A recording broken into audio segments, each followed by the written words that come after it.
True mates see past the surface.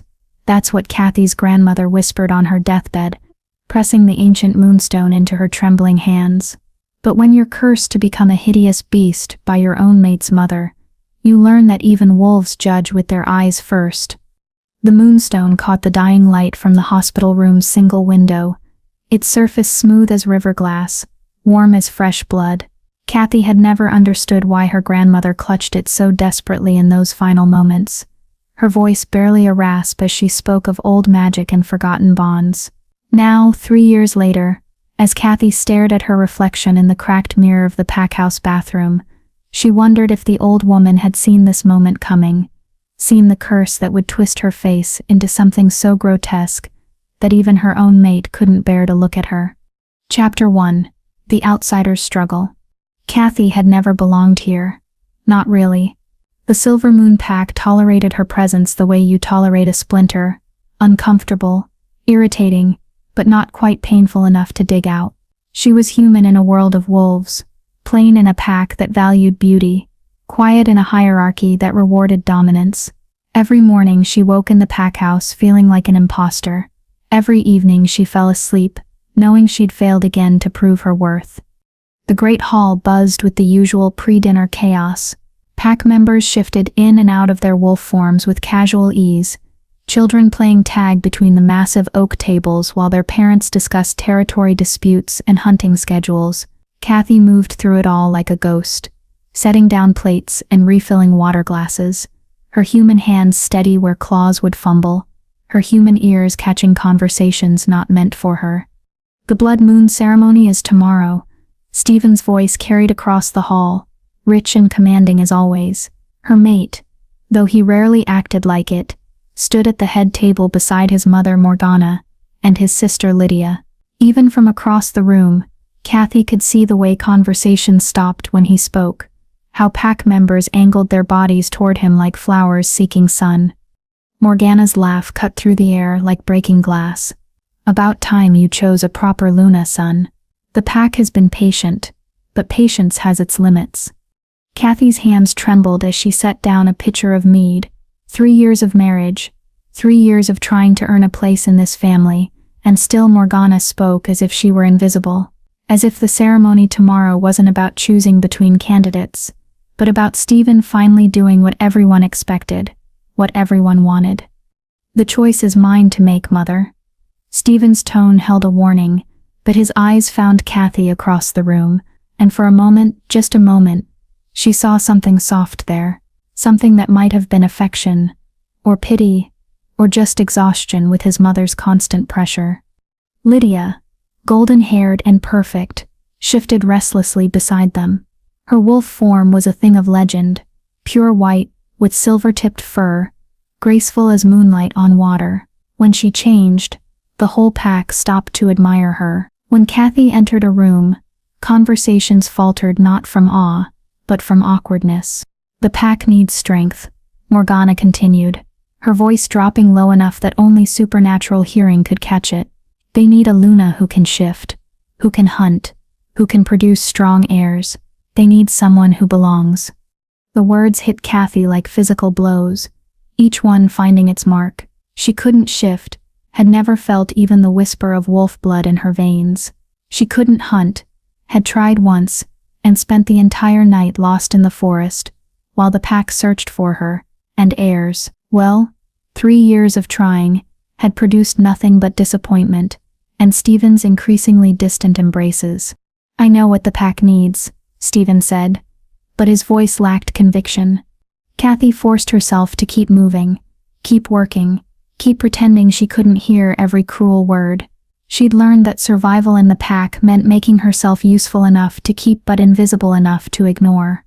She cooked their meals, tended their wounded, organized their celebrations, all the duties that required human hands and human patience. It wasn't glamorous, but it was necessary, and necessity was the only value she could claim. The kitchen was her sanctuary, the one place where her humanity was an asset instead of a weakness. Pack wolves could tear raw meat from bone, but they couldn't fold delicate pastry or coax complex flavors from simple ingredients.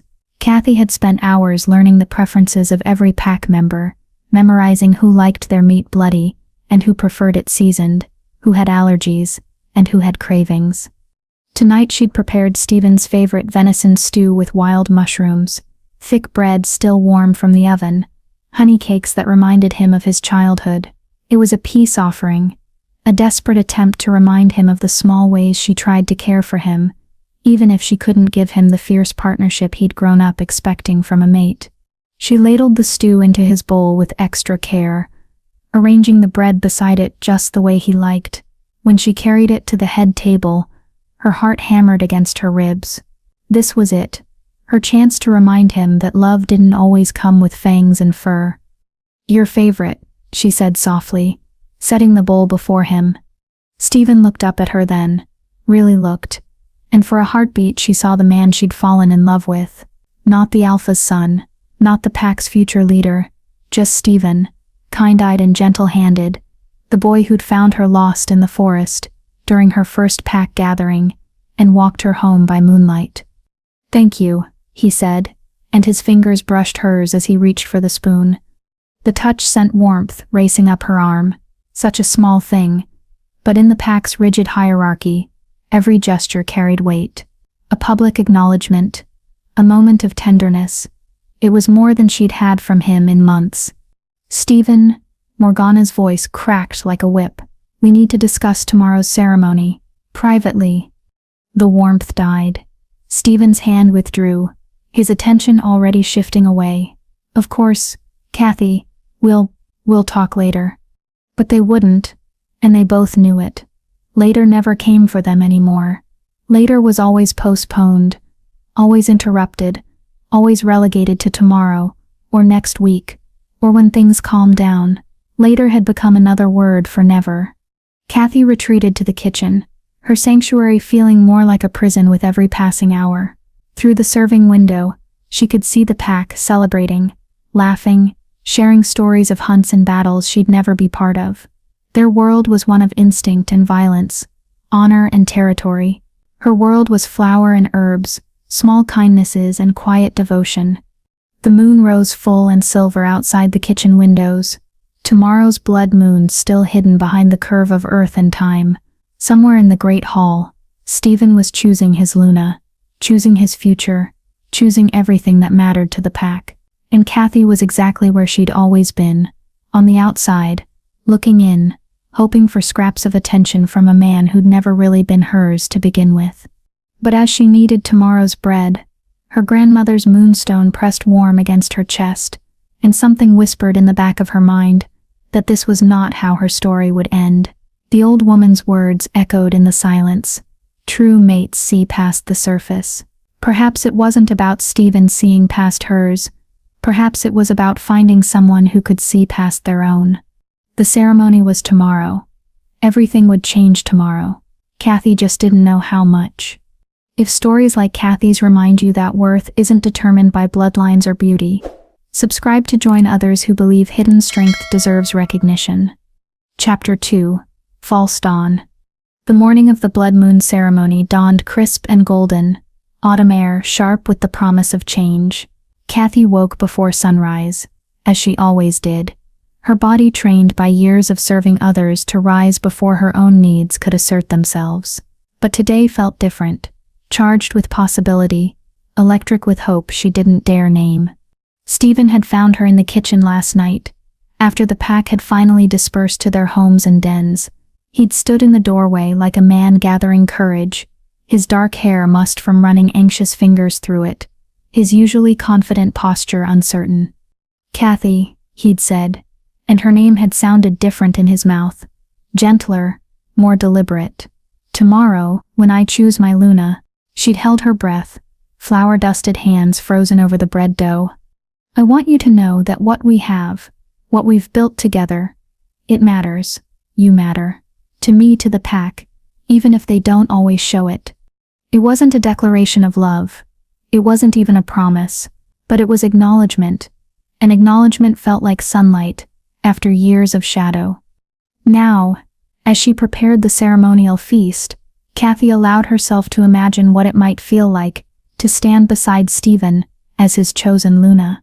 To finally have a place at the head table instead of serving it.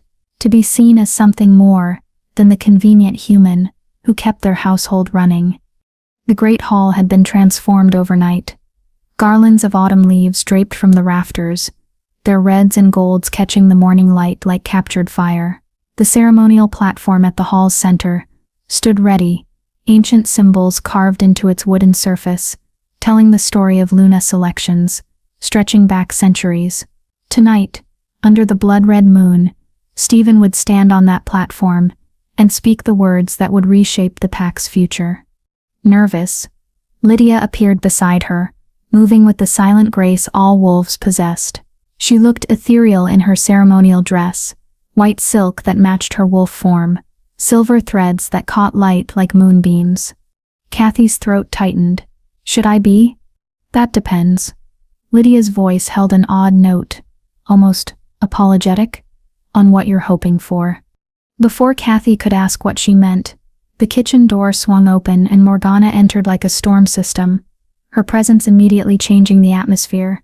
The former Luna moved with predatory grace, her silver hair swept back to reveal the intricate tattoos that marked her status, ancient symbols that spoke of power and position, of battles won and rivals defeated.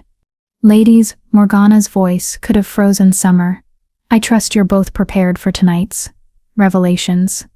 The word revelations sat heavy in the air, weighted with meaning Kathy couldn't quite grasp. Lydia shifted beside her, suddenly tense. Mother, Lydia began, but Morgana cut her off with a look. Some things are better learned through experience, daughter. Some lessons can only be taught by pain. Morgana's eyes fixed on Kathy with laser intensity. Don't you agree, dear? The endearment felt like a threat. Kathy had learned to read Morgana's moods the way sailors read storm clouds, essential survival skills for navigating the treacherous waters of pack politics. Right now, every instinct screamed danger, but she couldn't identify the source. I should finish the preparations, Kathy murmured, hoping to escape whatever game Morgana was playing. Oh yes, do finish. Morgana's smile was all teeth. We wouldn't want anything to be incomplete for tonight's ceremony. The hours crawled by like wounded things. Kathy threw herself into the familiar rhythm of preparation, checking and rechecking the feast, arranging flowers, polishing silver until it gleamed. Physical work helped quiet the anxiety that buzzed under her skin like electricity before a storm. As afternoon faded to evening, pack members began arriving in their ceremonial finest. The unmated females clustered together, their nervous energy filling the hall with the scent of anticipation and competition. They all knew what everyone knew, that Stephen would choose his sister Lydia, keeping the bloodline pure and the power consolidated. It was the logical choice, the political choice, the choice that would strengthen the pack's position among the supernatural hierarchies. But logic wasn't the only force at play tonight. Stephen entered the hall just as the sun touched the horizon, and conversations stilled.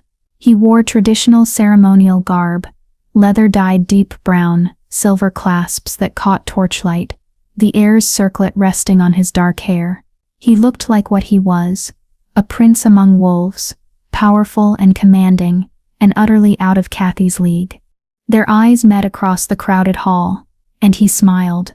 Not the political smile he wore for pack functions, not the careful expression he used when his mother was watching, but a real smile, warm and private, and meant just for her. Hope bloomed in Kathy's chest, like spring after endless winter. The ceremony began with ancient rituals, words spoken in the old tongue while incense burned and drums beat a rhythm that seemed to synchronize with her heartbeat. Elder wolves recounted the history of Luna selections, the sacred bond between alpha and chosen mate that formed the foundation of pack strength. Finally, Stephen stepped onto the platform. The hall fell silent, except for the crackling of torches and the distant howl of wolves greeting the rising blood moon. Tonight, his voice carried to every corner of the great hall, I claim my Luna. The words sent shivers down Kathy's spine. This was it, the moment everything changed. I have considered the worthiness of every unmated female in our pack. I have weighed bloodlines and strength, wisdom and loyalty, But the choice of a Luna is not made by logic alone. Stephen's gaze swept the hall, touching briefly on each potential candidate before finding Kathy in the shadows near the kitchen door. A Luna must be chosen by the heart as well as the mind. She must be a woman whose courage doesn't require claws, whose strength doesn't require supernatural blood, whose love doesn't require anything but the willingness to give it freely. Kathy's heart stopped. He wasn't talking about Lydia. Those words, courage without claws, strength without supernatural blood, he was talking about her. Therefore, Stephen's voice rang out clear and strong. I choose Kathy as my Luna, my mate, and the future mother of this pack's heirs. The silence that followed felt like the pause between lightning and thunder. Then the hall erupted, gasps of shock, murmurs of disbelief, a few scattered cheers from pack members who'd grown fond of her quiet service over the years. Kathy couldn't move, couldn't breathe, couldn't process what had just happened. Stephen had chosen her, publicly, formally, irreversibly. Her grandmother's words echoed in her memory. True mates see past the surface. Maybe the old woman had been right. Maybe love really could conquer all. Stephen stepped down from the platform, his eyes never leaving hers as he crossed the hall. Pack members parted before him like water, creating a clear path between them. When he reached her, he took her hands in his, strong, warm, steady. Will you accept? He asked, though the formal question was mere ceremony now. Will you stand as Luna of the Silver Moon Pack? Yes, she whispered. Then louder. Yes, I accept. The words had barely left her lips when Stephen pulled her into his arms, kissing her deeply while the pack cheered around them. For one perfect shining moment, Kathy felt like she belonged, not just to the pack, but to Stephen, to this life, to a future that suddenly seemed bright with possibility. But as their lips parted and Stephen turned to accept congratulations from pack members, Kathy caught sight of Morgana standing at the edge of the crowd. The former Luna's face was marble pale, her eyes burning with something that made Kathy's blood turn cold. Over my dead body, Morgana whispered, her words lost in the celebration, but somehow reaching Kathy's ears with perfect clarity. The hope that had bloomed in Kathy's chest, withered, replaced by a certainty as sharp as broken glass. This wasn't over. It was just beginning. Chapter 3. The Curse Unleashed. The celebrations continued long into the night, but Kathy found herself pulled away from the revelry by an urgent need for air, for quiet, for a moment to process the enormity of what had just happened. She slipped out of the great hall through the servants' entrance, her new status as Luna-elect not yet enough to override years of habit. The garden behind the pack house was silver-washed under the blood moon, its familiar paths offering comfort in the midst of so much change. Kathy had walked these routes countless times during sleepless nights, when the weight of not belonging pressed too heavily on her chest. Tonight, she thought, might be the last time she'd walk them as an outsider. Enjoying your moment of triumph, dear? Kathy spun around to find Morgana emerging from the shadow of the old oak, her ceremonial robes making her look like something conjured from nightmare. The former Luna moved with predatory grace, each step deliberate and measured. Morgana, I thought you could steal what wasn't yours. Morgana's voice was silk over steel. Thought you could seduce my son away from his true purpose with your pathetic human weakness. I never stole anything, Kathy said, finding courage she didn't know she possessed. Stephen chose me, freely. Stephen is young and foolish, blinded by sentiment and misplaced sympathy. Morgana circled her like a wolf stalking prey. But don't mistake his temporary infatuation for acceptance. You will never be Luna of this pack. You will never bear strong heirs. You will never be anything more than what you are. A weak, worthless human who doesn't know her place. Something in Morgana's tone made Kathy's skin crawl. This wasn't just anger or disappointment. This was something darker, more dangerous. You can't change what happened tonight, Kathy said, though her voice shook. The pack witnessed Stephen's choice. It's done. Morgana's laugh was like breaking glass. Oh, my naive little human. You think pack law is stronger than blood magic? You think ceremony is stronger than curse? The word curses hit Kathy like a physical blow. What are you talking about? I am more than Stephen's mother, more than former Luna. Morgana's eyes began to glow with an inner light that had nothing to do with reflected moonlight. I am witch-born, daughter of the old bloodlines, keeper of magics that predate your precious pack traditions. The air around them began to change, growing thick and electric. The blood moon overhead seemed to pulse with malevolent energy. You want to be Luna? You want to stand beside my son and pretend you belong? Morgana raised her hands, and power crackled between her fingers like captured lightning. Let's see how long his love lasts when he can't bear to look at you. No, Kathy backed away, but there was nowhere to go. Ancient magic pressed against her from all sides, trapping her in place. Hear me, spirits of the old ways. Morgana's voice rose in ritual cadence.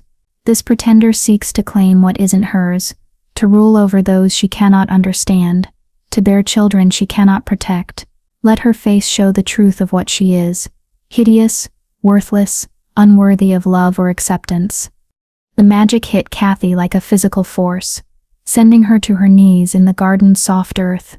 Pain unlike anything she'd ever experienced tore through her body, starting at her face and spreading outward like poison in her veins.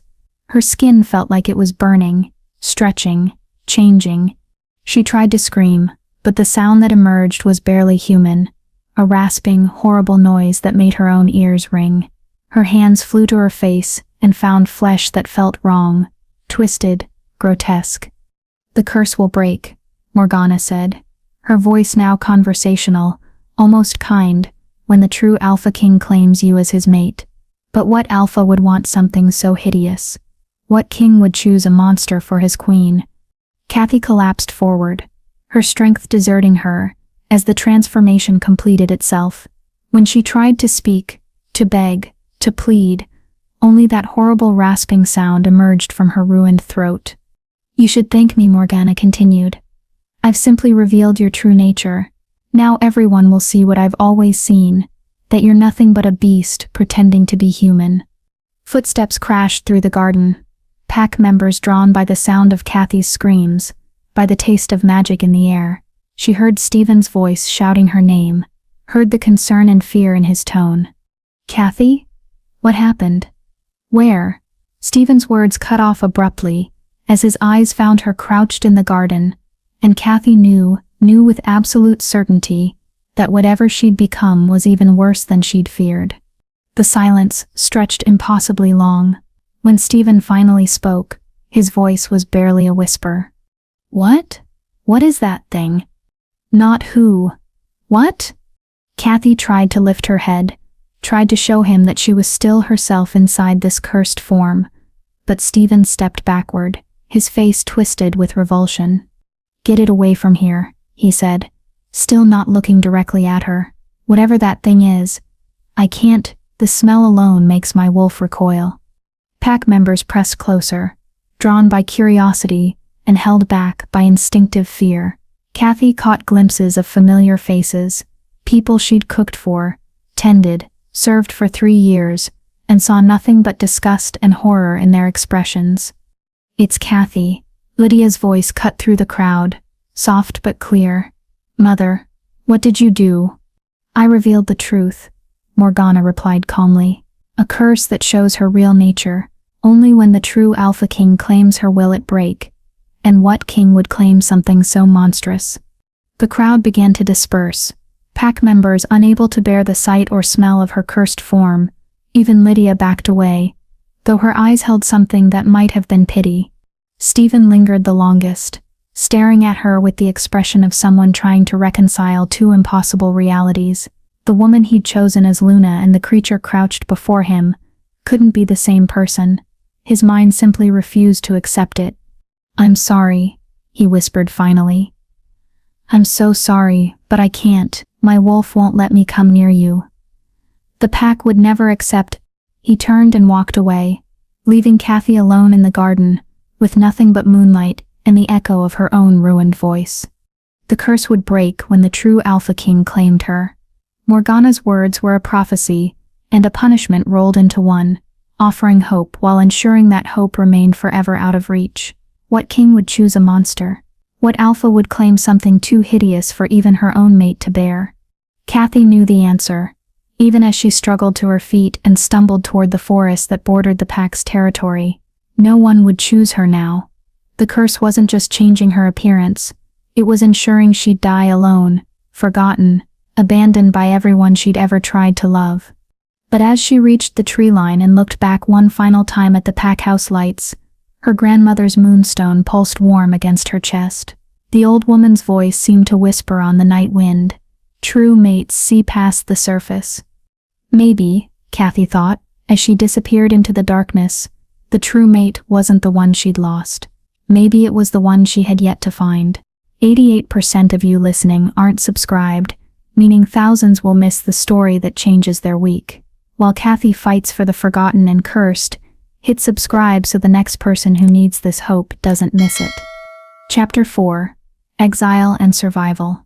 The forbidden forest stretched endlessly before Kathy, its ancient trees twisted into shapes that suggested suffering, its paths worn by creatures that shunned daylight and human contact. For 3 days she'd stumbled through the undergrowth, her cursed form making every step agony, her ruined voice unable to call for help, even if she'd wanted to. On the 4th morning, she found the cottage. It crouched between 2 massive oak trees, like something from a fever dream, its walls built from stones that seemed to shift color in the dappled sunlight. The roof sagged under the weight of moss and ivy, but the structure looked sound enough to offer shelter from the mountain cold that had been slowly killing her. The door stood slightly ajar, as if waiting for her arrival.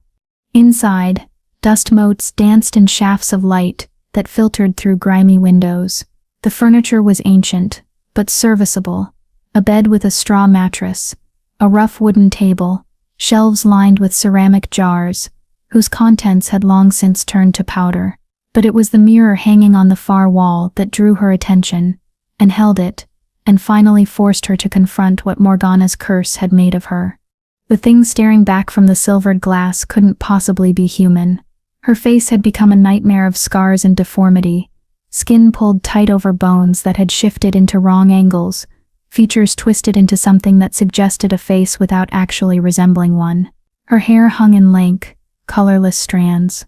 Her eyes, the only part of her that remained unchanged, looked like islands of humanity in a sea of horror. She tried to speak, to say her own name, to prove to herself that she was still Kathy inside this monstrous shell.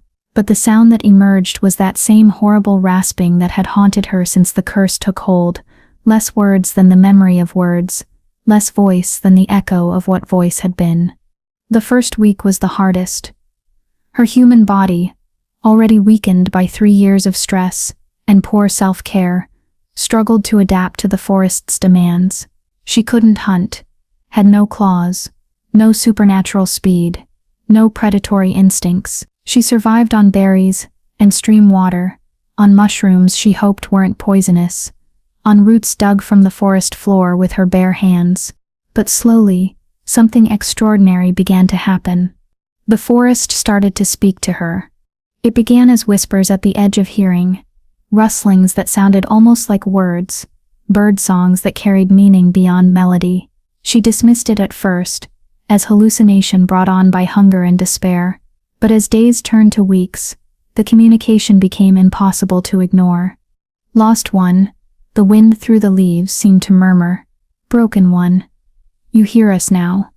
Kathy looked up from the handful of acorns she'd been trying to crack open, scanning the trees for the source of the voice. Here, came the whisper. Closer now, always here. You just couldn't hear before.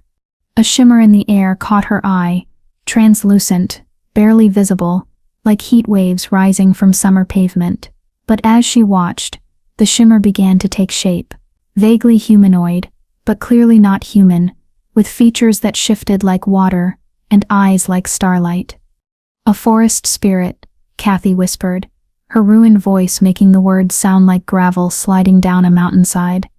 You are changed, the spirit said, its voice like wind chimes in a gentle breeze. The curse that broke you also opened you. Now you can hear the old magic, Speak the old tongue. Walk between the worlds as few humans can. I don't understand.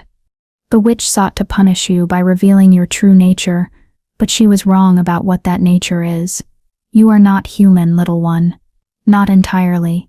Your grandmother's blood carries older songs, bloodlines that predate the wolves, magic that remembers when the barriers between worlds were thin. Kathy's hand flew to the moonstone at her throat, the pendant her grandmother had pressed into her dying hands. It pulsed with warmth, as if responding to the spirit's words. She knew. The spirit continued. Your grandmother. She knew what you carried, what you could become. The curse merely awakened what was always sleeping inside you. Over the following weeks, more spirits made themselves known.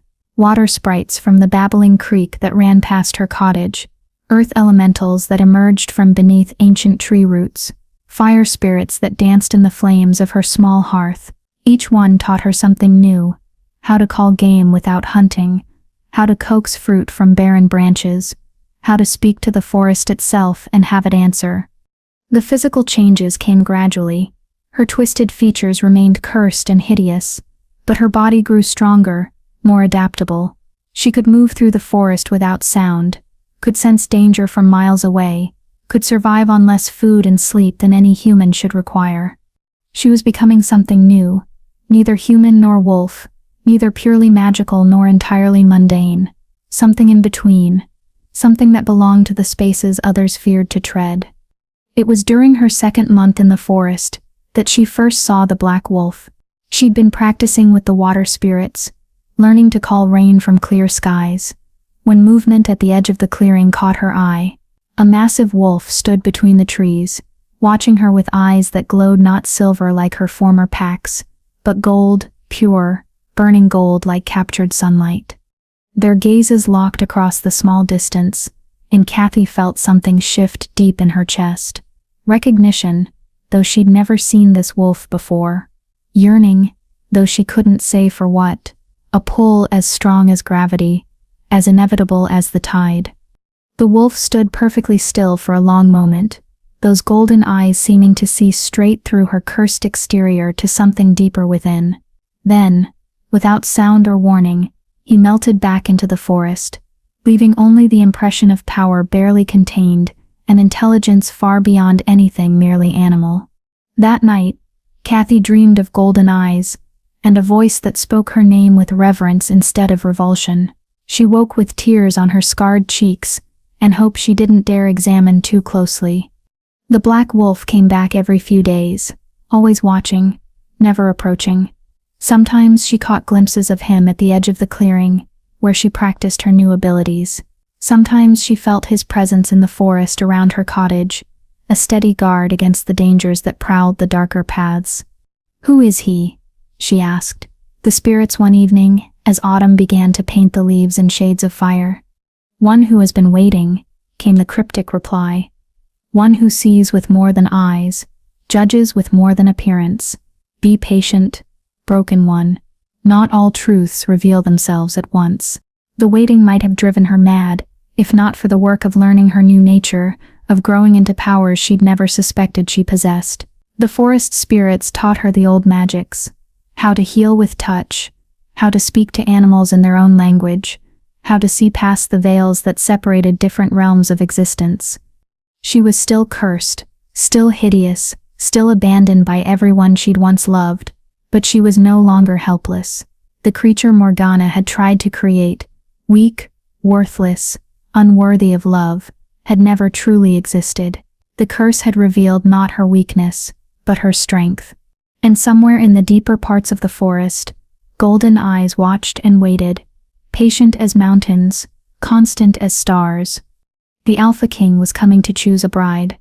Kathy had heard the news from a family of foxes who'd ventured close to the human settlements, had seen the announcement reflected in the still waters of the forest pools when she practiced her scrying. 3 trials to test the worthiness of candidates, 3 chances for the unwanted and forgotten to step forward and claim a destiny no one thought they deserved. Kathy stared at her reflection in the cottage's cracked mirror, studying the ruined features that marked her as monstrous to anyone who couldn't see past surfaces. The curse would break when the true Alpha King claimed her. Morgana's words had been meant as torment, as proof that Kathy would die alone and unloved. But what if Morgana had been wrong? What if the true Alpha King was not some distant theoretical figure, but someone already close enough to watch from the shadows? Someone whose eyes burned gold instead of silver, whose presence made her heart race with possibilities she didn't dare name. There was only one way to find out. That night, as the moon rose full and silver over the forest canopy, Kathy began to plan. She would enter the trials, she would compete for the Alpha King's hand, and she would discover, once and for all, whether true mates really could see past the surface, or if hope itself was just another kind of curse. Chapter 5. The King's Proclamation. News traveled fast through the supernatural world, carried on wings and 4 legs, whispered between trees and reflected in still water. The Alpha King was calling for a bride, and not just any bride. He was opening the ancient trials of worth to any female, regardless of pack affiliation, bloodline, or status. It was unprecedented, revolutionary, the kind of change that sent shockwaves through established hierarchies and made traditional powers tremble with uncertainty. Kathy learned of it from a parliament of owls who roasted in the ancient oak outside her cottage. Their soft hooting carried undertones of meaning that her transformed hearing could now interpret, painting pictures of grand proclamations and desperate preparations throughout the supernatural territories. The king seeks not just a queen, the eldest owl explained, her voice like wind through dry leaves, but one who can see beyond tradition, beyond expectation. The trials will test wisdom, heart, and courage in ways no simple bloodline contest ever could. What kind of trials? Kathy asked, her ruined voice no longer causing the forest creatures to flee in fear. Ancient challenges, forgotten tests, the trial of wisdom, to judge not just knowledge, but understanding, the trial of heart, to measure not just bravery, but sacrifice, and the trial of truth, to see past all veils and deceptions. Kathy's hand found the moonstone at her throat, its surface warm against her scarred fingers. Her grandmother's voice seemed to whisper in her memory. Sometimes the greatest gifts come disguised as curses, little one. Sometimes what breaks us is what makes us whole. For weeks, she wrestled with the decision. The rational part of her mind, the part that still remembered being Stephen's unloved wife, the part that had internalized years of Morgana's cruelty, insisted this was madness. Who was she to compete for the hand of the Alpha King? A cursed outcast, a creature so hideous her own mate had recoiled in horror. But the forest spirit saw deeper truths. You are not what you appear to be, they whispered on the night wind. The curse reveals as much as it conceals. You have become something new, something powerful. The question is not whether you are worthy of him, but whether he is worthy of you. The decision came to her at dawn, on the day before the trials began, when the black wolf appeared again at the edge of her clearing. This time, instead of watching from the shadows, he stepped into the open space where morning light could reveal him fully. He was magnificent, larger than any wolf she'd ever seen, his black fur gleaming like polished obsidian in the early light. But it was his eyes that stole her breath, those impossible golden orbs that seemed to hold depths of wisdom and pain, she recognized in her own reflection. For a long moment, they simply looked at each other across the clearing. Then, slowly, deliberately, the wolf lowered his massive head in what could only be described as a bow, a gesture of respect, of acknowledgement, of something that felt dangerously close to reverence. When he lifted his head again, those golden eyes held a message as clear as spoken words. Try. You are more than you know. Then he was gone, melting back into the forest shadows, as if he'd never been there at all. But the warmth of his regard lingered, wrapping around Kathy's heart, like a promise she didn't dare examine too closely. That evening, she stood before the cracked mirror in her cottage, and made a decision that would have been unthinkable 3 months ago. She would enter the trials. She would compete for the Alpha King's hand, and she would do it not as the broken, desperate creature Morgana had tried to create, but as the powerful being she was becoming. The spirits helped her prepare. Water sprites showed her how to weave illusions around herself, not to hide what she'd become, but to allow others to see past their own prejudices and fear. Earth elementals provided clothing that would shift and adapt to whatever the trials demanded. Fire spirits blessed her with inner warmth that would sustain her through whatever ordeals lay ahead. "You carry more than your own hopes now," the eldest spirit told her as dawn approached. "You carry the dreams of all who have been cast aside, all who have been deemed unworthy. Show them that worth cannot be measured by appearance or bloodline alone." Chapter 6. Trial of Wisdom. The royal palace rose from the mountainside, like something carved from dreams and nightmares in equal measure. Its towers pierced the sky like crystal spears. Its walls gleamed with an inner light that had nothing to do with reflected sunlight, and its gates stood open to admit the hundreds of hopeful females who had come to compete for the Alpha King's hand. Kathy approached on foot, her simple traveling clothes marking her as different from the elaborately dressed she-wolves who arrived in gilded carriages and designer gowns. The illusion she wore was subtle, not hiding her cursed features, but allowing others to look past them to the strength beneath. She appeared unremarkable rather than horrifying, forgettable rather than repulsive. It was enough. The Great Hall of Trials was a marvel of supernatural architecture, its ceiling lost in shadows, its walls covered in murals, depicting the legendary matings of Alpha Kings and their chosen queens throughout history. Hundreds of females filled the space, wolves from every major pack, independent shifters, even a few vampires and fae, who qualified under the king's unprecedented open invitation. They were all beautiful, all powerful, all confident in ways Kathy had never been. But as she studied their faces, she saw something else. Desperation masked as ambition, fear disguised as eagerness.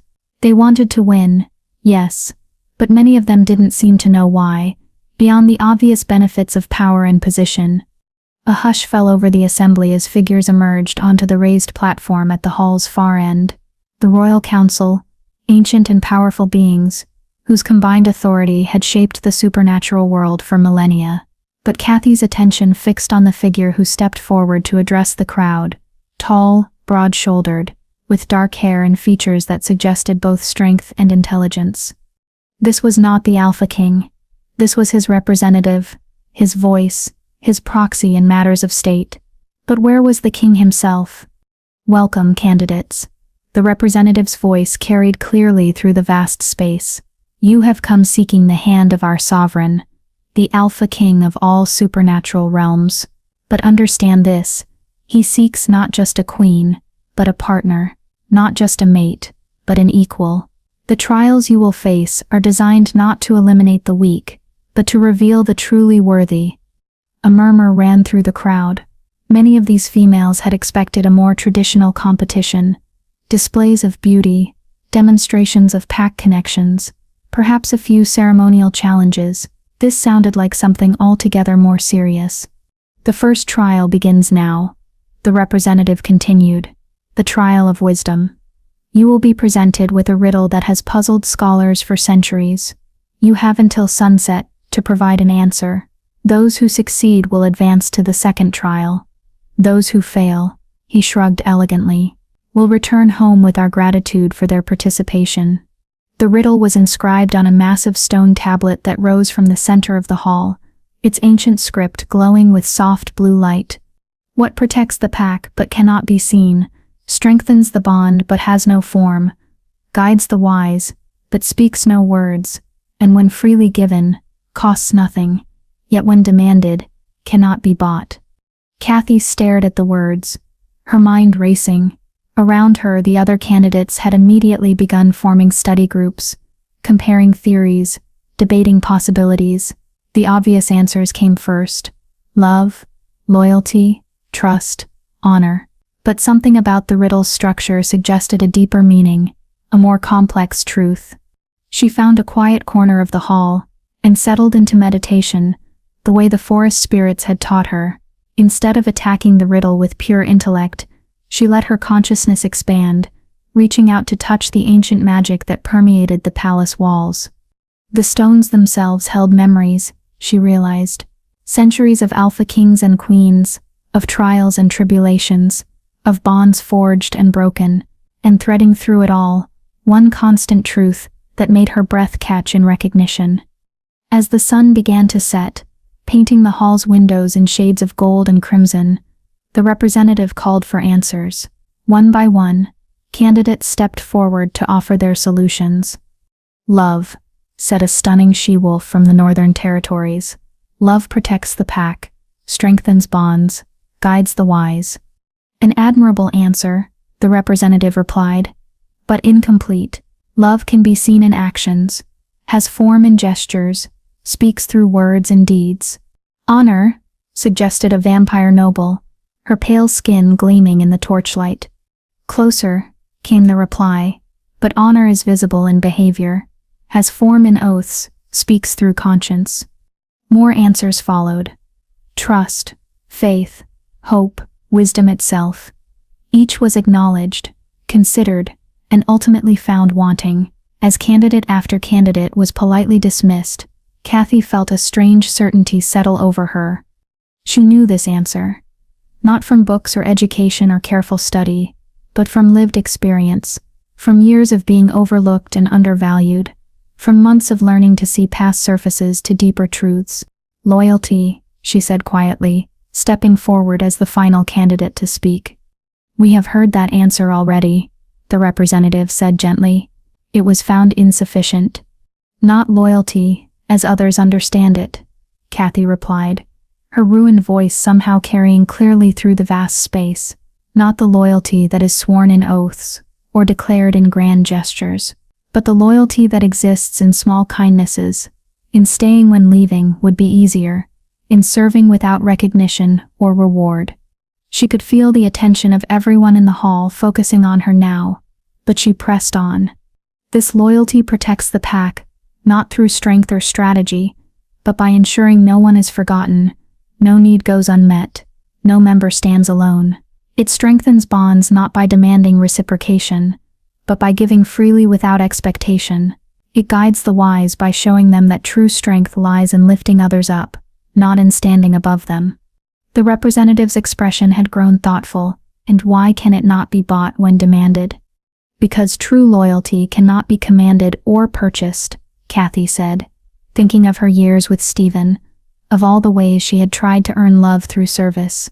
"It can only be given freely, chosen daily, offered as a gift rather than extracted as an obligation. When you demand loyalty, what you receive is only the appearance of it.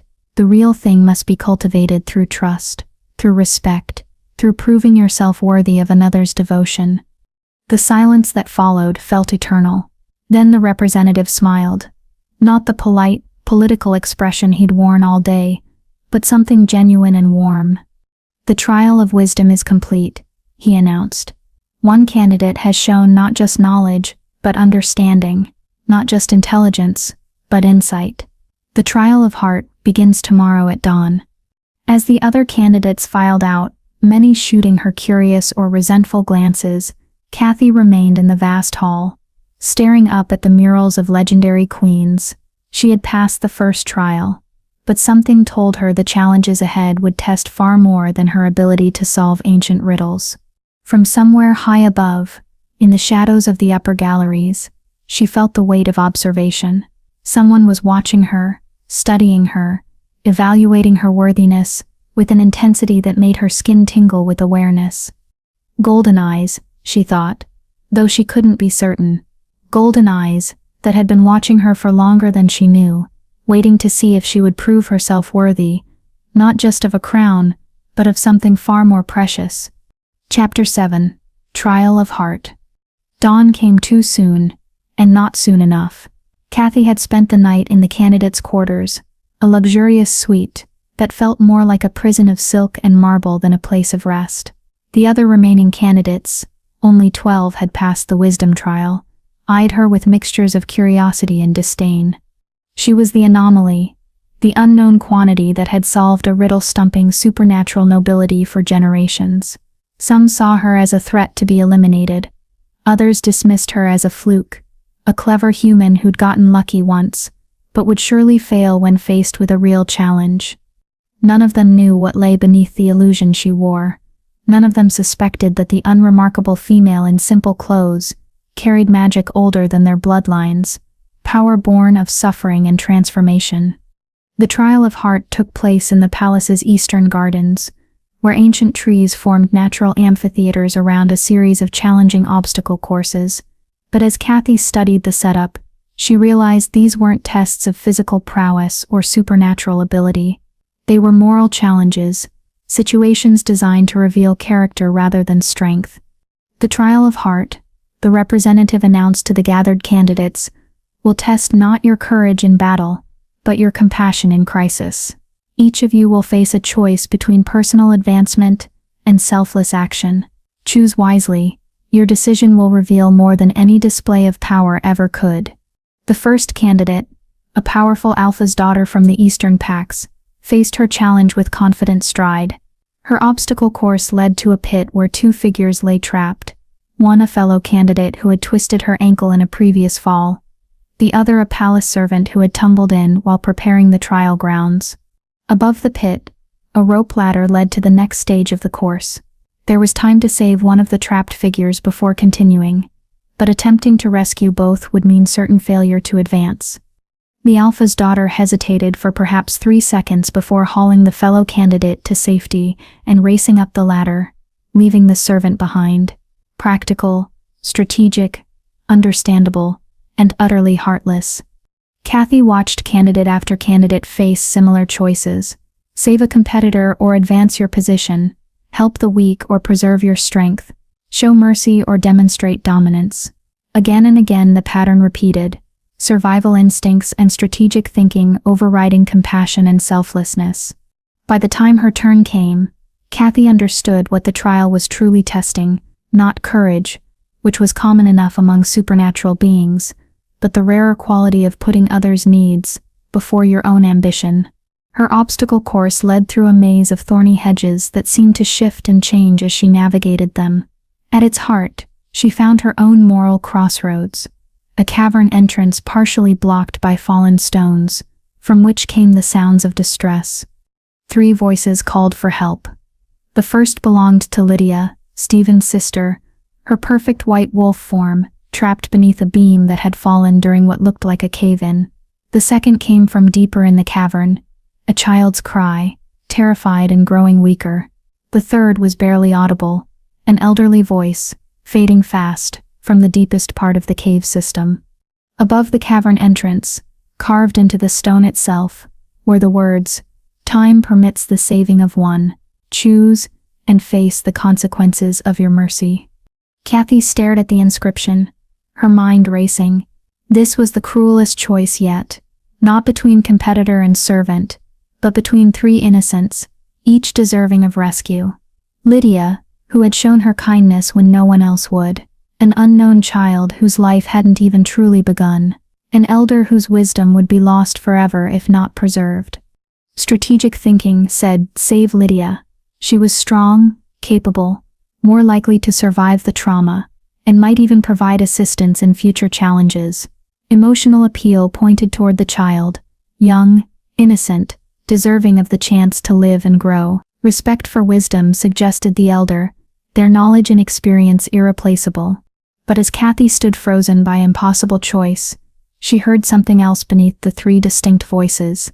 A 4th sound, so subtle she almost missed it.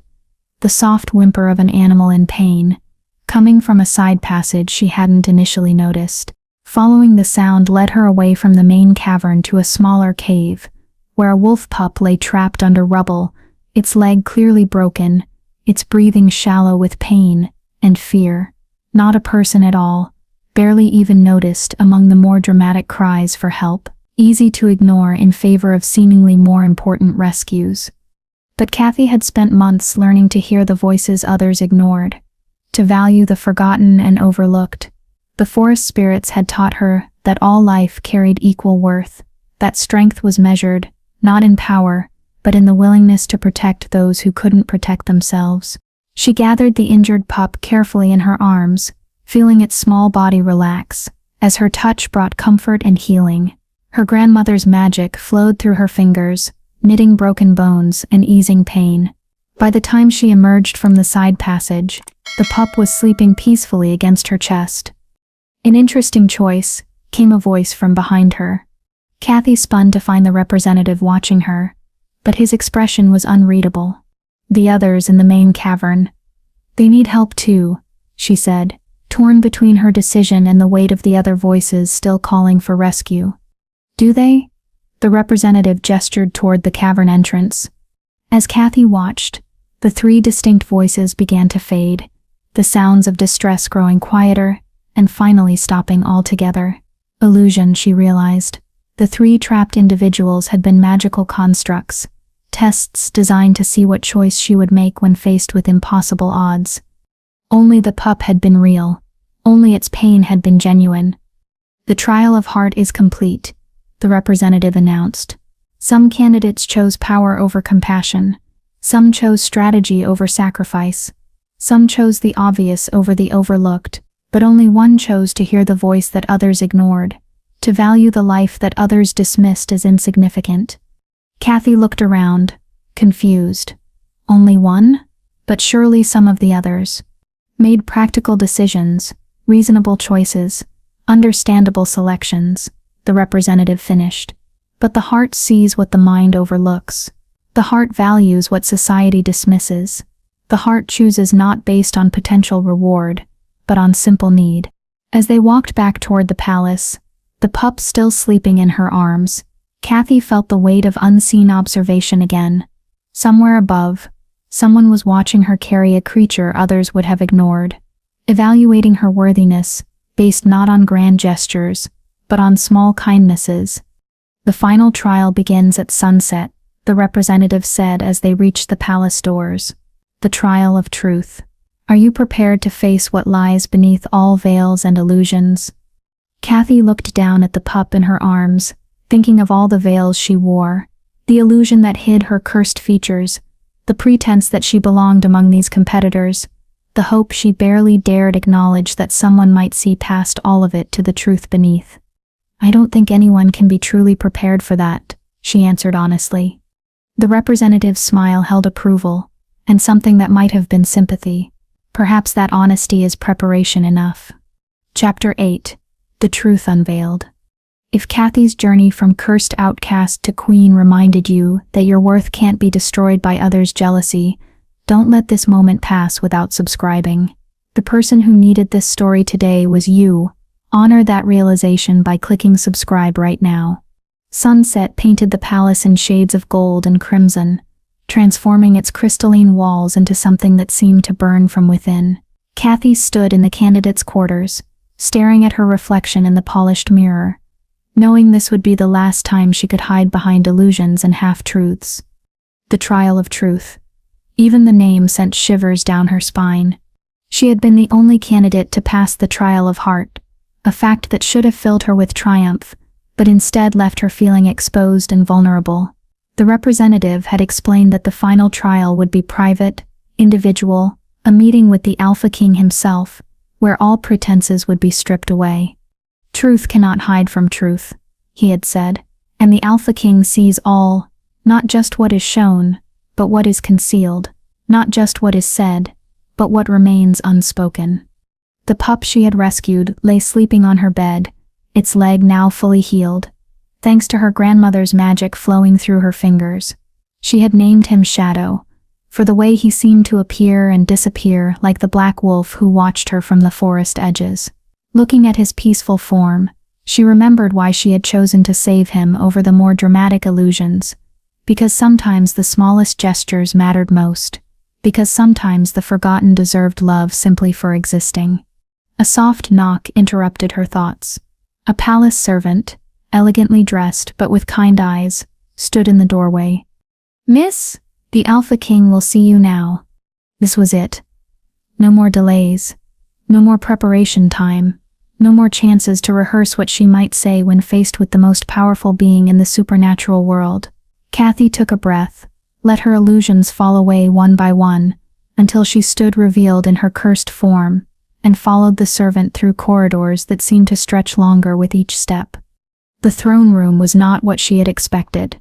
Instead of a vast, intimidating space designed to dwarf visitors and emphasize the king's power, she found herself in what appeared to be a private study.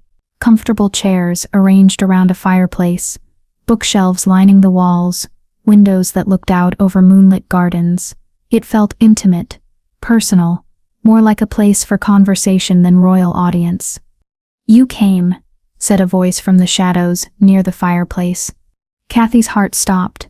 She knew that voice, had heard it in her dreams for months, had imagined it speaking her name with tenderness instead of the revulsion she'd grown accustomed to. But it wasn't possible, couldn't be real, made no sense with everything she thought she understood about her situation. The figure stepped into the firelight, and Kathy's knees nearly gave out. Golden eyes, dark hair, the same impossible presence she'd felt watching her from the forest depths, but now in human form, tall, broad-shouldered, devastatingly handsome, in the way that supernatural royalty tended to be. This was the Black Wolf, who had observed her transformation, who had bowed to her in the clearing, who had somehow seen worth in what everyone else deemed monstrous. "You're him," she whispered, her ruined voice making the words sound like wind through broken glass. "You're the Alpha King." "I am," he said simply. "And you are Kathy, cast out by her pack, cursed by jealous magic, transformed by suffering into something far more powerful than she ever imagined herself to be." He moved closer, those golden eyes never leaving hers, and she realized he was seeing her, truly seeing her, not the illusion she'd worn during the trials, not the human facade she'd maintained for 3 years of marriage, but the cursed, scarred, monstrous truth of what Morgana's magic had made her. And he wasn't recoiling, wasn't looking away, wasn't showing any of the disgust that had driven her own mate to abandon her. "I've been waiting for you," he continued, his voice gentle as summer rain, "watching you find your strength in the forest, discover your power among the spirits, grow into the extraordinary being you were always meant to become." "I don't understand." Kathy's mind reeled, trying to reconcile the impossible. "How long have you been watching? Why didn't you when I was cursed, when I was cast out, when I was dying alone in the forest?" "Because you needed to discover your own worth first," he said, reaching out to touch her scarred cheek with fingers that trembled slightly, not from revulsion, but from reverence. "You needed to learn that your value didn't depend on others' acceptance, that your strength wasn't diminished by their blindness. I could have claimed you immediately, broken the curse the night it was cast, but then you would have always wondered, was I choosing you, or was I simply fulfilling magical obligation?" His thumb traced the worst of her scars, the one that pulled her mouth into a permanent grimace, and his touch was so tender it brought tears to her eyes. "The curse said I could only be freed when the true Alpha King claimed me," she whispered. "But you're claiming me now, and I'm still cursed in appearance perhaps, but not in truth." His other hand found the moonstone at her throat, and the pendant blazed with sudden light. "The curse was always conditional on your acceptance, not mine. It will break when you believe yourself worthy of love. Real love, unconditional love, the kind that sees past surface to soul." Kathy stared at him, this impossible man who spoke of loving her when she looked like something from nightmares. "How can you love this? How can you want something so hideous?" "Because I don't see hideous," he said simply. "I see a woman who saved a forgotten pup when glory beckoned elsewhere. I see someone who gave the correct answer to an ancient riddle, not through study, but through lived experience of invisible loyalty. I see a person who spent months learning to communicate with forest spirits, who discovered power in exile, who grew stronger in isolation than she'd ever been in acceptance." He stepped back slightly, giving her space to process his words, but his eyes never left hers. "The trials weren't really for me to choose a queen," he admitted. "They were for you to choose whether to trust me with your heart. I've known you were my mate since the night you first entered the forest. I've been waiting for you to know it too." "Your mate?" The words came out broken, disbelieving. "True mates see past the surface," he quoted, and Kathy's breath caught as she recognized her grandmother's dying words. "Your grandmother knew. She gave you the moonstone because it would recognize the bond when the time came, would guide you to the truth when you were ready to accept it. As if responding to his words, the pendant at Kathy's throat grew warm, then hot, then blazing with light that filled the entire room. She felt the curse fighting the magic, clinging to her features like a living thing reluctant to release its hold. But stronger than the curse was something else. The growing certainty that this man, this Alpha King, this impossible love, was exactly what her heart had been searching for without knowing it. "I choose you," she whispered, and meant it with every fiber of her being. "Not because you're a king, not because the curse compels it, but because you saw me when I was invisible, valued me when I was worthless, loved me when I was unlovable." The curse broke like shattered glass. Light exploded around her, through her, remaking her from the inside out. She felt her features shifting, bones realigning, skin smoothing into something that was neither her original human appearance, nor the monstrous form Morgana had forced upon her, but something entirely new, something that reflected the change in her soul as much as her body. When the light faded, she stood transformed, not into her former self, but into who she was meant to be, stronger, more beautiful than she'd ever been, but with eyes that held depths of wisdom earned through suffering, with hands that carried the memory of healing touch, with a presence that spoke of power found rather than inherited. "Now," the Alpha King said, pulling her into his arms as if she were precious beyond measuring, "now you are ready to be queen. Not because magic demands it, not because trials have proven it, but because you have chosen to believe in your own worth." He kissed her then, and it was nothing like the dutiful touches she'd shared with Stephen. This was recognition, confirmation, homecoming, the meeting of two souls who had found their perfect match.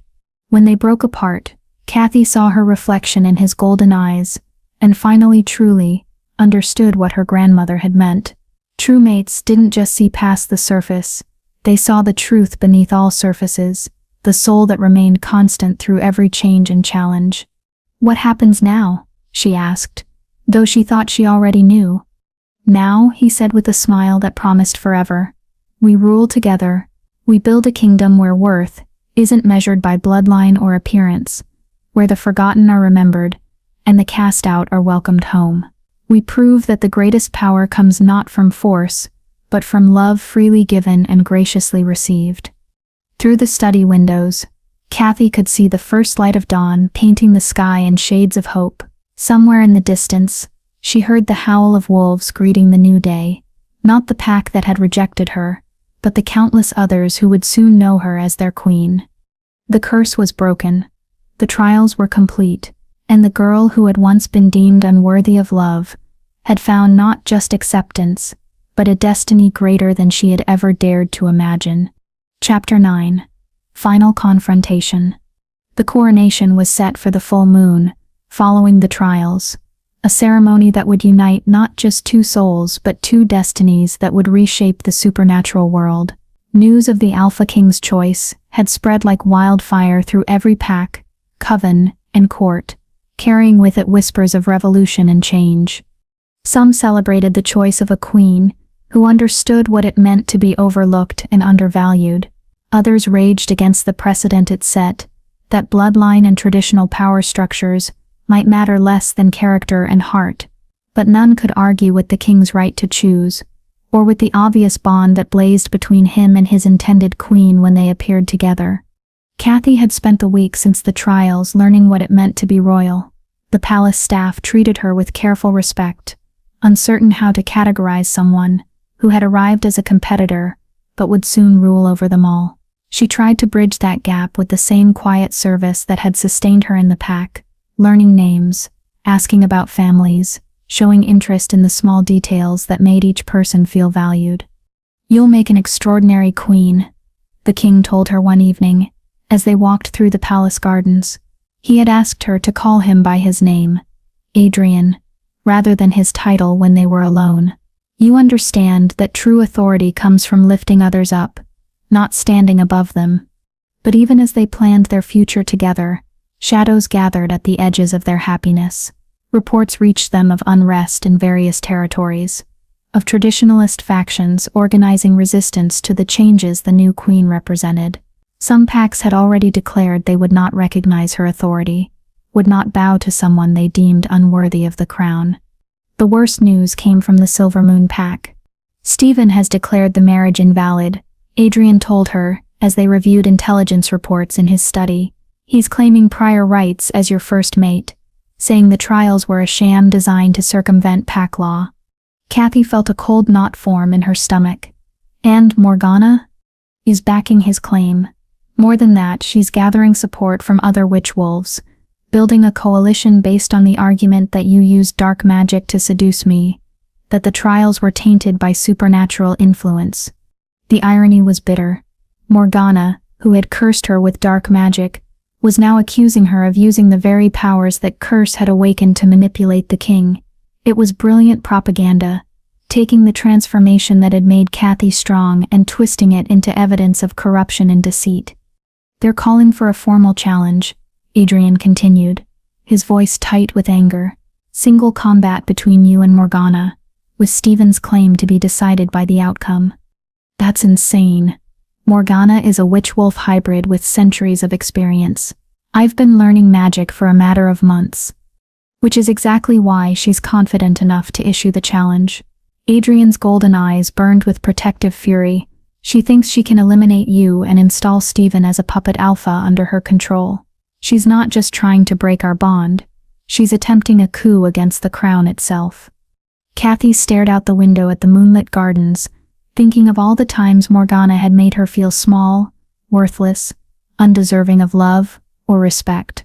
The curse had been just the culmination of years of subtle cruelty, of systematic destruction of her self-worth. I have to accept, she said quietly. Absolutely not. Adrian's voice held the authority of centuries of rule. I won't allow it. We have armies, allies, other ways to handle this threat. No. Kathy turned to face him, decision crystallizing in her mind like ice forming on still water. Don't you see? If I refuse the challenge, if I hide behind your protection, she wins anyway. Every traditionalist faction, every resistant pack will point to it as proof that I'm weak, that I'm not worthy of the crown. The whispers will never stop. I don't care about whispers. But I do. And more than that, I care about what this represents. She moved to stand before him, placing her hands on his chest, where she could feel the steady rhythm of his heart. Morgana cursed me because she couldn't stand the thought of someone she deemed inferior rising above her station. If I don't face her now, I'm accepting her judgment. I'm agreeing that I don't belong here. Adrian covered her hands with his own, his touch warm and steadying. You could die. I could. Or I could prove once and for all that worth isn't inherited, that power isn't just about bloodline and tradition. I could show every cast out, every overlooked, every person who's been told they don't belong that they're wrong. They stared at each other in the lamplight, the weight of decision heavy between them. The forest spirits taught me that I'm not human, Kathy continued. Not entirely. My grandmother's bloodline carries older magic, power that predates the packs. Morgana awakened it when she cursed me, but she never understood what she was unleashing. What kind of power? Kathy smiled, thinking of the months she'd spent learning from elemental spirits, discovering abilities she'd never suspected she possessed. The kind that remembers when the barriers between worlds were thin, the kind that speaks to all living things, not just wolves. The kind that grows stronger through connection, rather than domination. The challenge was formally accepted 3 days later. By supernatural law, it would take place on neutral ground, an ancient stone circle in the mountains, where pack challenges had been settled for millennia. Representatives from across the supernatural world would witness the combat, lending legitimacy to whatever outcome emerged. As the date approached, Kathy found herself strangely calm, not because she was confident of victory. Morgana's power was vast and ancient, her experience in magical combat unquestioned, but because she finally understood what her grandmother had tried to tell her in those final moments. True strength wasn't about winning or losing, but about standing up for what mattered most, regardless of the cost. The night before the challenge, Adrian found her in the gardens where she often went to commune with the palace's earth spirits. I have something for you, he said, holding out a silver chain from which hung a pendant she'd never seen before.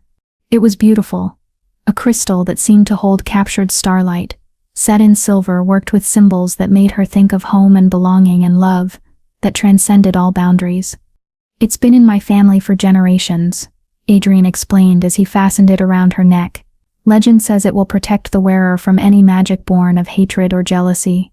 I don't know if it's true, but you want me to have every possible advantage." Kathy turned in his arms, studying his face in the moonlight.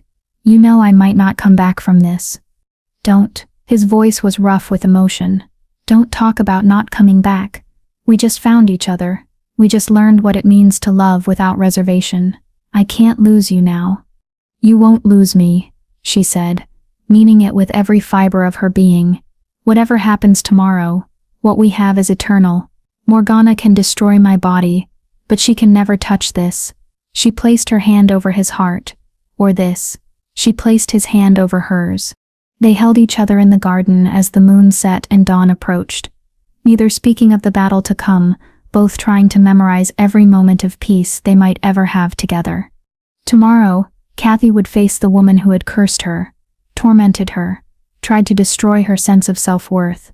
She would fight not just for her own life, but for the right of every overlooked person to claim their destiny.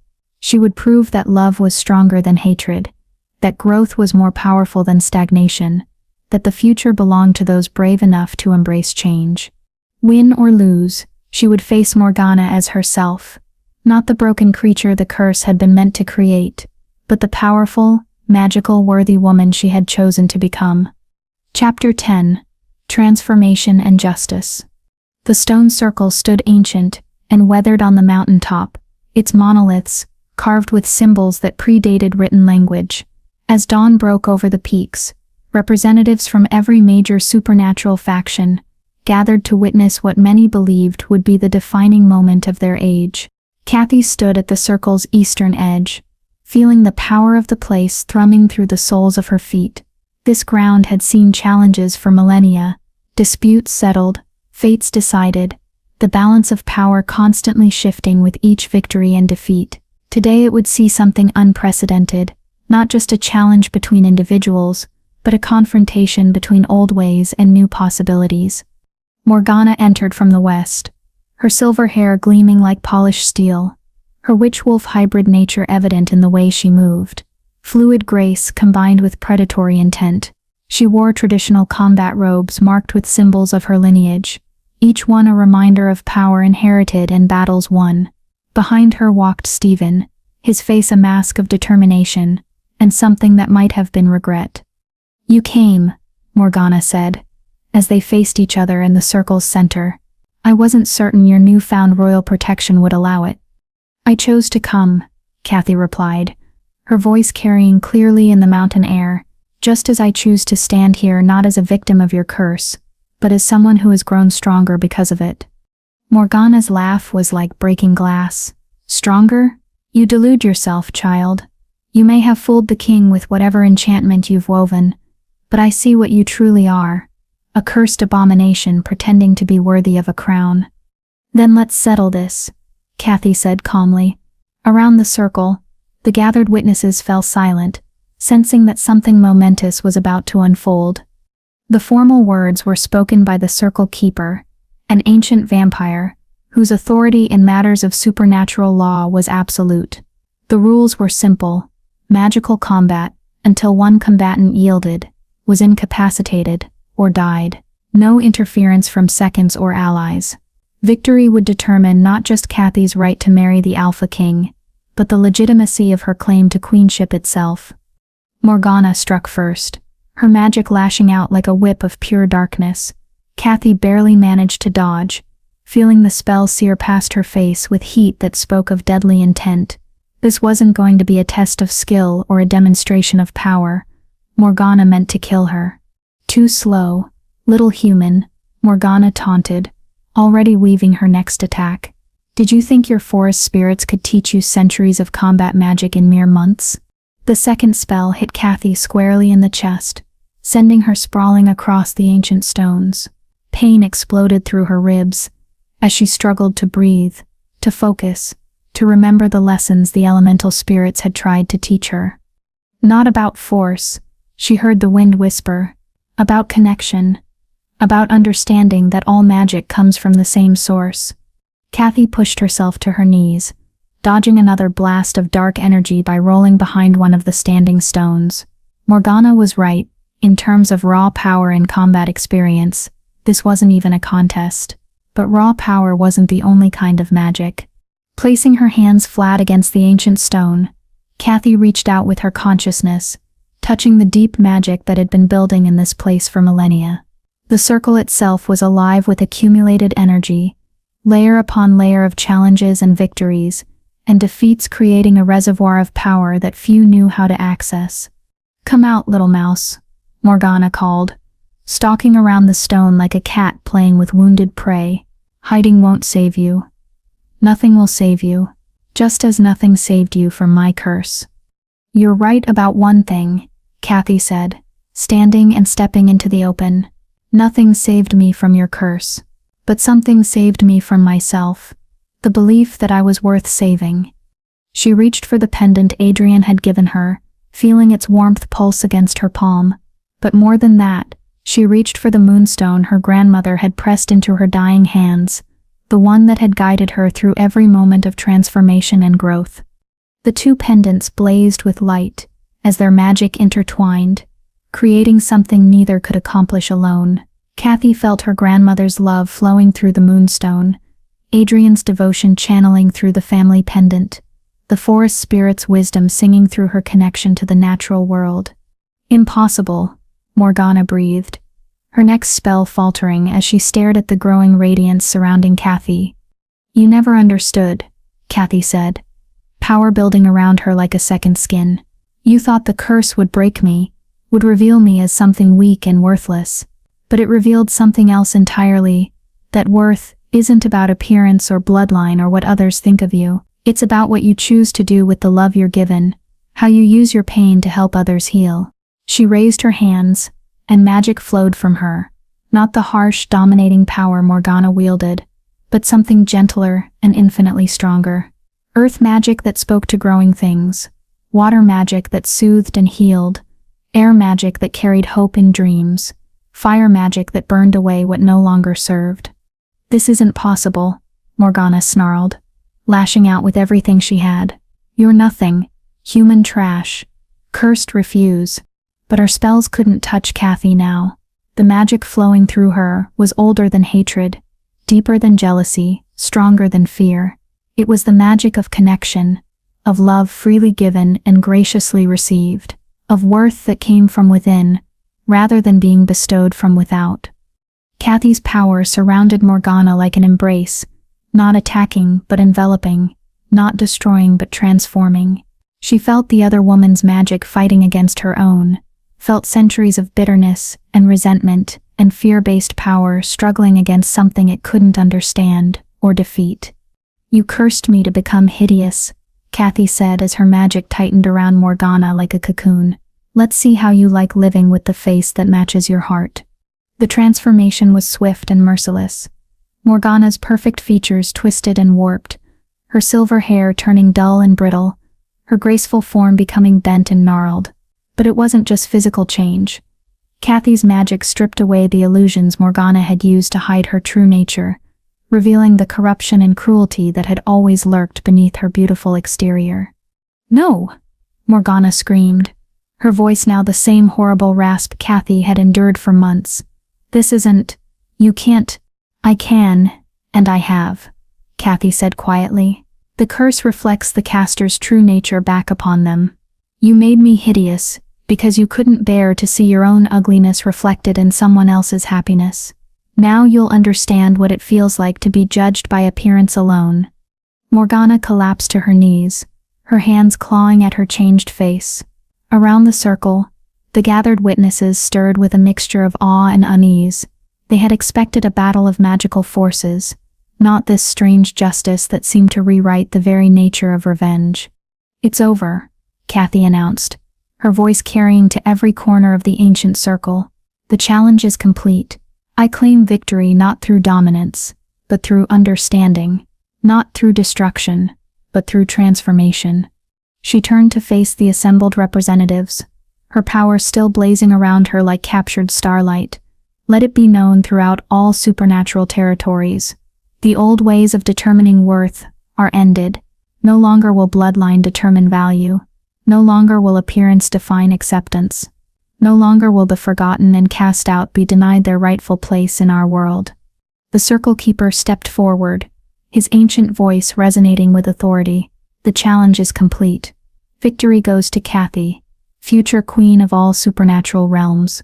Let all here witness and spread word of this decision. But even as the formal words were spoken, Stephen pushed forward, his face desperate with something that might have been love or might have been possession. "Kathy, please," he said, falling to his knees before her. "I was wrong. I was blind, foolish, weak. Come back to me. Come home to the pack that needs you." Kathy looked down at him. This man who had been her mate for 3 years, who had chosen her publicly only to abandon her privately, who had recoiled from her cursed form without ever trying to see the person beneath it. "I am home," she said gently but firmly. "I found it in a forest cottage, in conversations with spirits, in the love of someone who sees my soul rather than just my surface. You had your chance to love me when I was broken and desperate for acceptance. You don't get to claim me now that I'm whole." She turned away from his pleading, walking toward where Adrian waited at the circle's edge. Her future lay not in returning to old patterns and familiar pain, but in building something entirely new. As she reached Adrian's side, he pulled her into his arms, his golden eyes blazing with pride and love and infinite tenderness. "My queen," he whispered against her hair, "my mate, my equal in all things." "And you are my king," she replied, feeling the truth of it resonate in her bones. "My partner, my home." Behind them, Morgana's wails of rage and despair echoed off the ancient stones, but Kathy didn't look back. The woman who had tried to destroy her was getting exactly what she had always deserved, a chance to understand what her cruelty had cost, what her jealousy had created, what her hatred had brought into the world. The coronation took place 3 days later, with representatives from every supernatural faction in attendance. Some came to show support for the new order Kathy and Adrian represented. Others came to witness history in the making. A few came to plan resistance to changes they couldn't accept. But as Kathy knelt before the ancient altar where alpha kings and queens had been crowned for millennia, as the ceremonial circlet was placed upon her head, as she rose to face her subjects for the first time as their acknowledged ruler, she felt the weight of destiny settling around her like a perfectly fitted crown. She was no longer the unwanted human wife of a minor alpha's son. She was no longer the cursed creature driven into exile by jealous magic. She was queen of all supernatural realms, partner to a king who loved her completely, leader of a kingdom where worth would be measured not by bloodline but by character. The forgotten would be remembered. The cast out would find welcome. The broken would discover that their scars could become sources of strength rather than shame. And in a forest cottage where she had once learned to survive alone, where spirits had taught her to value herself, where a black wolf had watched and waited with golden eyes full of patient love, the small pup she had rescued slept peacefully, dreaming of pack runs under starlit skies, and a queen who remembered that sometimes the smallest gestures mattered most. The curse was broken. The kingdom was reborn, and true love, the kind that sees past every surface to the soul beneath, had conquered all. What would you have done in Kathy's place during the trials? Share your favorite moment of Kathy's transformation in the comments below, and don't forget to subscribe for more stories that remind us that our worth isn't determined by others' expectations, but by our own courage to claim the love we deserve.